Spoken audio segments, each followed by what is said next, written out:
Everybody, welcome to my channel, Be Free Now with Maria. So today, before I start, I want to share that I'm going to be hosting a container where we will meet live through Zoom every Thursday from 7 p.m. to 8 p.m. Eastern Standard Time. And the focus is going to be on shifting from oppression to expression and learning, right, to empower ourselves so that we can live more fully and authentic. It is going to be a beautiful space where we're going to be able to discuss many different topics over the next, I think, like 4.5 months. It starts on February 20th. The last one would be on June 26th.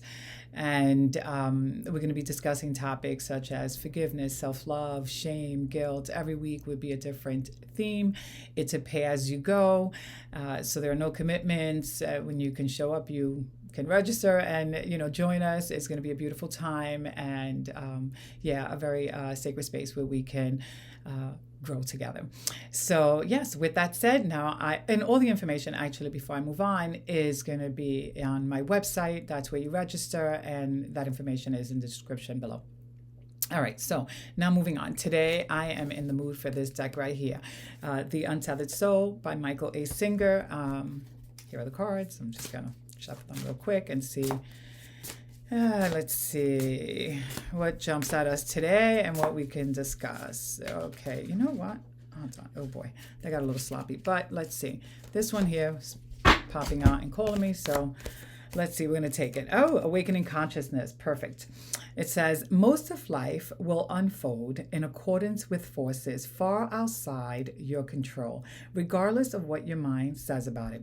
I love that because it is so true. We don't have any control of anything, right? Things are happening with or without our consent, and there's really nothing that we can do to stop that. However, how we experience it, right, we have a say in. In other words, there are going to be things that are going to come our way and make us feel good, and those are the things that we're like excited about and we don't really question. But then there are things that are be thrown our way that doesn't feel good, and those are the things, right, that we do want to explore. Not that we can't explore the good things, because sometimes we do want to explore, right? Why am I so excited about this? But we tend to gravitate a lot of times towards exploring what isn't working for us. And in that process, right, we get the opportunity to learn something about it, learn something about the situation, about ourselves. We can learn about our triggers, and that gives us awareness. And that awareness we use to help us make more informed decisions moving forward, right? Or more conscious decisions. In other words, as opposed to just functioning on automatic pilot, we get to, right, use that past experience, that lesson, and choose differently or choose more aware the next time, right? Because now we have this point of reference. We've had that lesson and we've had the opportunity to learn from it, to sit with it, to learn from it, as opposed to just overlooking it and then repeating the same pattern over and over and over again.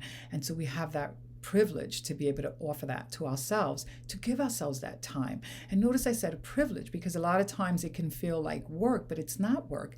It's a privilege to be able to figure out, right, or at least try to understand and come to a place of expansion, of growth from a situation, right? That we give that to ourselves, that we take the time to do that for ourselves. And then from that, right, we have, the word that came to my mind was better experiences, but it's not really so much that it's better.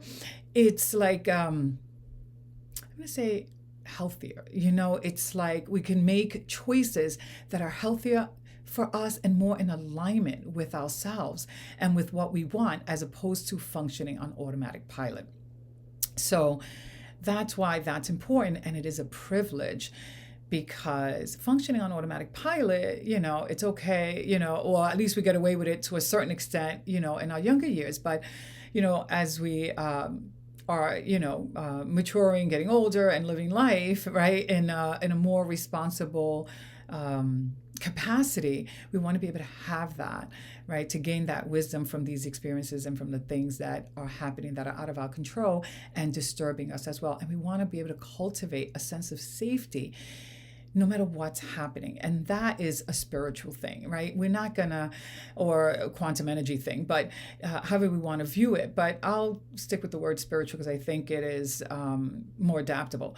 But I think that when we look at what's going on also through a spiritual lens, it helps us expand the way we're looking at the physical realm. And it also helps us detach from that physical perspective and incorporate one that's more expansive and feels more supportive in nature. Because when we're remembering, right, or affirming, to ourselves that, let's say, with God, all things are possible, right? Just that simple statement, right, reminds us that, oh, it's not limited, right? I'm not limited to this, or this isn't the only option, right? Anything is possible, or anything else that comes to us, right? Or when we remember that, right, we want to live in a more, in a peaceful way, then when we're feeling agitated, instead of continuing on the path of being right, we may shift, right? And we may soften because we realize, I don't want to continue like this. This isn't helping me. This isn't helping me feel the way I want to feel, right? I want to feel more at peace. And this is against that.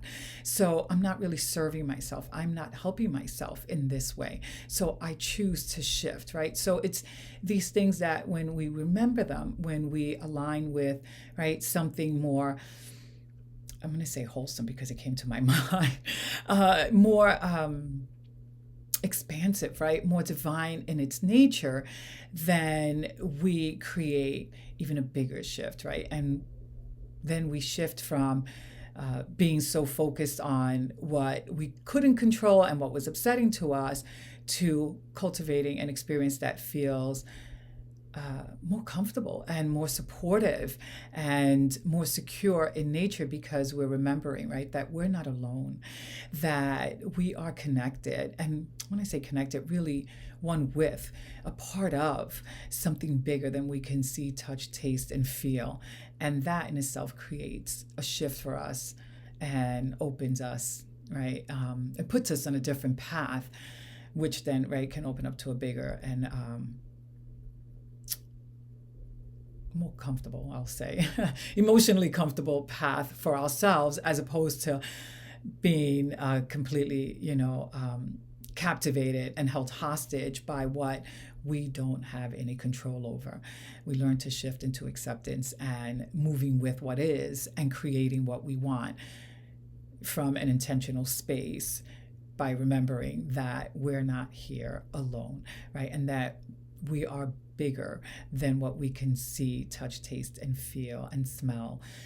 There's more, right? That's unseen, that's beautiful, it's our essence, and we want to remember that and bring that into our everyday awareness, and especially when things are out of our control, and learning to accept and be present with that. So yeah, that's what's coming to mind. If this video helped you in some way, please hit the like button and subscribe to my channel. Also, remember, if you want to find out more about this container that I'll be hosting for the next however many Thursdays, check out my website. All the information is there. All right, have a beautiful day, and bye for now.